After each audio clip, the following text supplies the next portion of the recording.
They're going to look to throw. Wide open receiver complete. And he's going to get this inside the 30. A big one there for the Texans, 18 yards.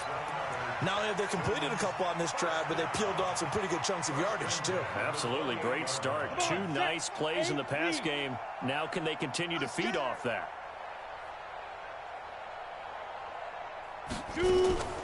Here's a play fake as they set up to throw. Rolling to his right. He finds Hopkins complete. And they'll work it inside the 15-yard line before it's all said and done. They get 14 on that one. Good for a Houston first down. They'll set up a throw. To the end zone, but it's incomplete. He was trying to hit Thomas that time, and that'll bring up second down. So after the incompletion on first, now 2nd and 10. Looking to throw. And that is caught. Touchdown, Texans. Cooper Kupp, his 2nd touchdown on the season as his guys continue to pour it on. On for the PAT, Kaimi Fairbairn. Brandon, is there any way you and I can join this quarterback in the zone he's in? He's absolutely feeling it. Touchdown after touchdown, throwing the ball. The kickoff unit is out on the field, and they will send this one away. And this will not be returnable. It's out of the back of the end zone for a touchback.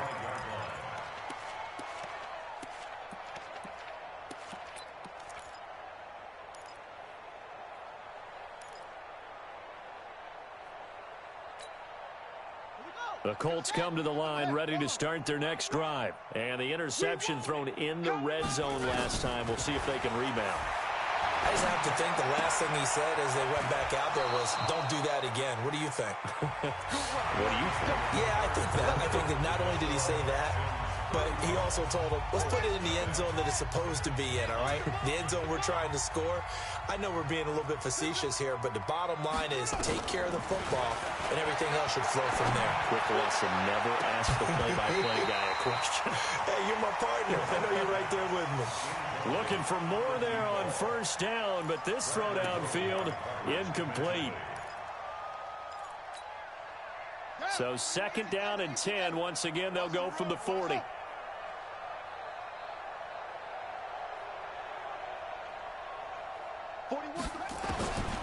Brissett sets to throw it. And that's going to be incomplete. A lot of contact, no call, and it's 3rd down. Just nothing there again. He's been sacked multiple times. We've seen the interceptions, of course. He's really been through the ringer, hasn't he? And what we've seen is a defense is well coordinated. The front and the back really in sync. The front putting on the pressure. The backside being ball hawks and picking passes off.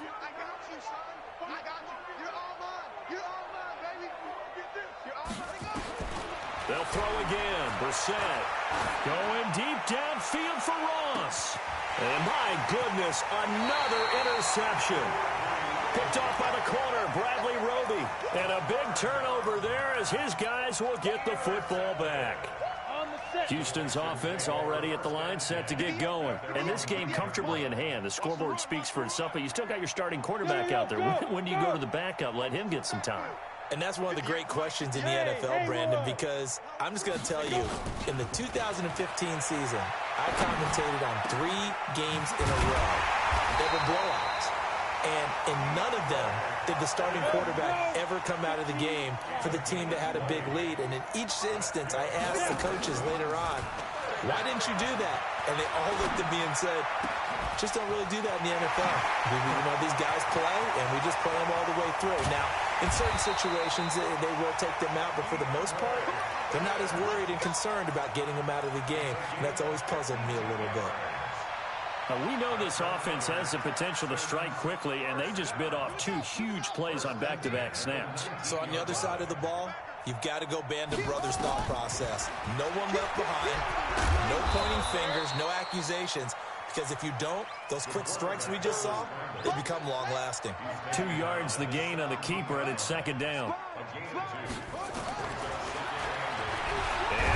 tuck it and run. He'll wind up getting 3 on the keeper there, but it leads to a 3rd down. Anytime you decide to use your quarterback as a runner, most of the time when you design a play, you're expected to break a little bit bigger than this one, because when you run him on short gains, your risk-reward and him taking hits, I'm not sure that's the payoff they were looking for. Meanwhile, on 3rd down, they take a shot at the end zone, but it's incomplete. Certainly looked like they were getting ready to convert there on 3rd down, but what an effort to get his hand on that one, knock it away, and brings up a 4th down decision.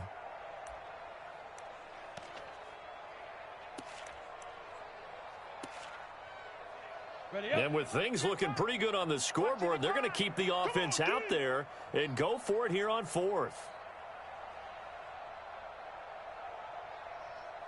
Twist on travel. Get it. They'll run for it. This is White. And he's in. Touchdown, Houston. James White, his 2nd touchdown of the night, as his guys continue to put this one out of reach. Extra point by Fairbairn, up and good. And that will extend this big lead. Out is the kickoff unit as they run up and send this one away. This one fielded at the 5. And not a bad return here. He gets it out to the 25-yard line.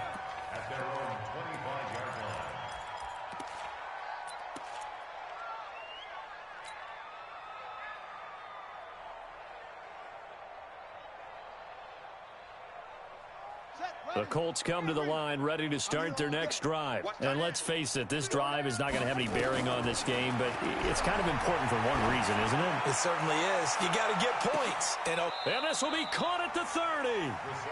A big play there for Indy. 46 yards.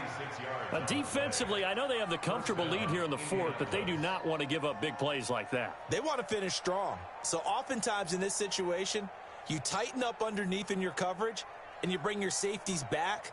They can pick up anything that leaks through. But in the meantime, upfield, you're making plays on the football. So the big play has them all the way down to the 30 now for 1st and 10. And now here is another interception. Picked up by Justin Reed. And he'll return it to the 24-yard line.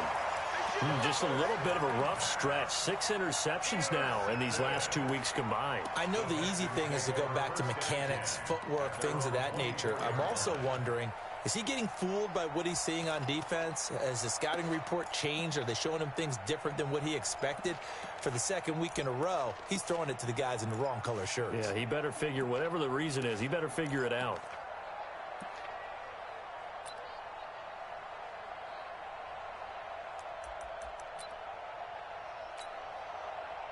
The Texans offense ready to go here for their next drive. With this lead and the football, things obviously looking good, but maybe, you've taught me this before, maybe this is where the defense is hoping that the offense helps them preserve that shutout that they've got going. And it has to be in the minds of the offense that they know how rare it is to get a shutout.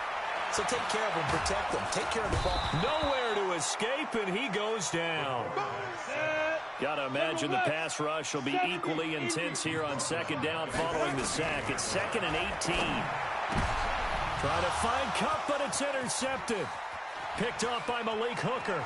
And he will bring it back. An interception return for a Colts TD.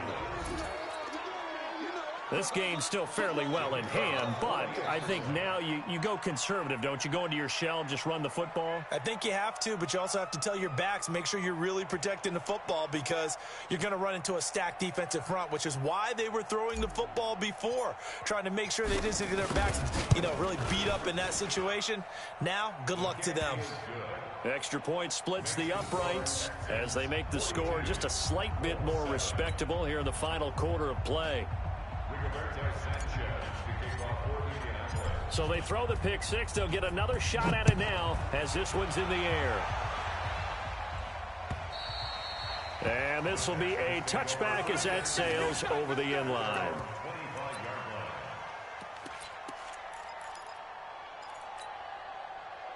Houston's offense already at the line, set to get going. We've got a lopsided game here. I don't know, Charles, what does the handbook say that we discuss when we've got a game like this in the fourth quarter? Hold on a second. Let me thumb to the proper page on that. Know what it says? Yeah. Let's discuss how we got here. This is a dominant performance, where they took control of this game, how they've managed to keep control of this game, and then we go ahead and think about how we're going to leave here and get to the airport. In a lopsided blowout, the roads are usually open. Now a pass, and it's complete to QT. He takes this one down almost all the way to the 30. That'll go as a pickup of 32 on the catch and run. They don't need to run another play here before the 2-minute warning. Let's see if they do it anyway. The first play of the drive there is incomplete. The Pro Bowler DeAndre Hopkins, the intended receiver. And that'll bring up second down. The incompletion there stops the clock. Any surprise they're throwing here late? Ordinarily, yes, because you would think enough is enough. They've got plenty of lead, but I've seen this a bunch of times as well. The defense is going to crowd the line of scrimmage. If you just hand it off inside, you're getting your running back popped a lot as well. Sometimes the defense dictates it. If they're going to crowd it, you may have no other choice but to throw it downfield. That one, a gain of 20 and a first down. And on that last play there, he's over 400 yards passing now. You know what that generally means? Success. That, and it means you really didn't miss opportunities. Usually very... And they are going to score again. Yet another touchdown as they just add to their totals. So another score there. Often you talk about the three phases of the game. Defense, offense, special teams. It's been a clean sweep in this one, hasn't it? It certainly has. They've been pretty dominant throughout this game. And privately, the head coach will add a fourth phase. That's the coaching. And he'll tell the ownership that as he tries to negotiate a new contract off of this win. They are looking strong here in the fourth quarter. The kickoff team on the field now as they will send this one away. This one fielded at the 5. And he'll be taken down just past the 20 at about the 21-yard line.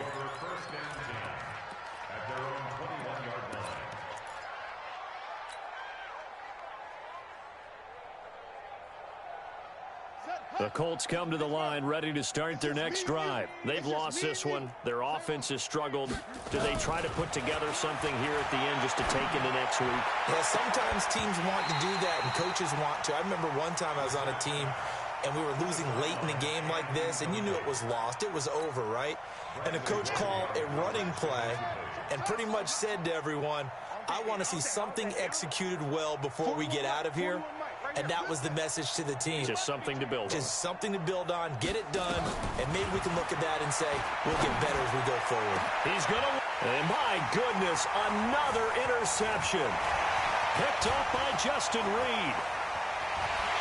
And they will score a pick six for the Texans TV. That's the story of the game. They've been suffocating all game long on defense. They were suffocating there again in a big way. And they've done it not just by out-athleting them, which is often the case, but by being able to adjust to anything they tried to throw at them and beating them to the punch each and every time. This was a defense that was well prepared. Fairbairn good with the extra point. And the lead will swell by one more. So they'll get another shot on offense following that pick six. And now the kick is away. This one fielded at the 5. And he'll take this across the 25. Couple extra yards up to the 27-yard line.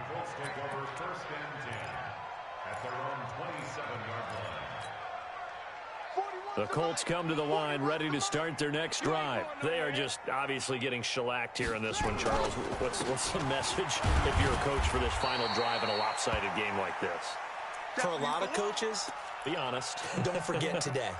Don't forget what has happened out here. Yeah, use that as ammo going forward. Exactly. Take a great look at that scoreboard. Realize how poorly everything went for us today. Coaching, playing, the whole deal.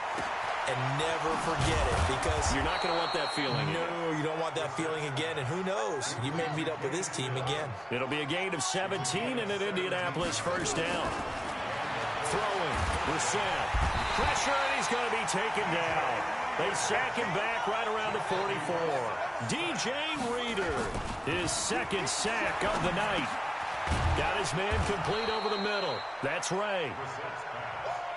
It'll be a gain of 9, and all of a sudden here, it's third down.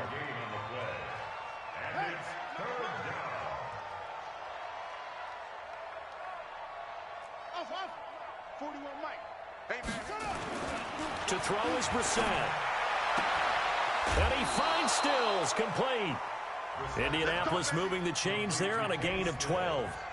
Offense for them has been at a premium. You wonder where plays like that have been all game long. They're thinking the exact same thing themselves, but they're also looking forward now because now these plays are really for next week, trying to get some momentum going. Here's Brissett. And he bats it away, and it falls down incomplete. They'll try again from the 36 on 2nd and 10. And in the air once more, it's Brissett. And now here's another interception. Picked off at the 28. And to the 40-yard line, that's where the return stops. The Texans take over 1st and 10 at their own 40-yard line. Ready? The Texans offense ready to go here for their next drive. They have the dream scenario you hope for coming into the game. Just one kneel here, and this game should be over. And it's always the final play of preparation each week. The practicing of the kneel-down formation, the victory formation. We've got a game in hand. And he'll be taken down. And for the moment, a big loss, but we do have a penalty marker to attend to. So they will accept the penalty and move forward. Well, Charles, it's one thing to win. It's another thing to win and put up the amount of points that they did. Boy, were they clicking on offense. They can't help but feel great about themselves, can they? I mean, what a game to put up that number of points, continually feeling like they're moving the ball and things are working and clicking. They think that they can bottle this and carry it with them. And as an offensive coordinator, you just don't think you can do anything wrong. Whatever you call, run, pass, it's all going to work. That's called being in the zone. So for Houston, their good start continues as they get their record up to 4-2. And they'll be able to enjoy this one through the bye week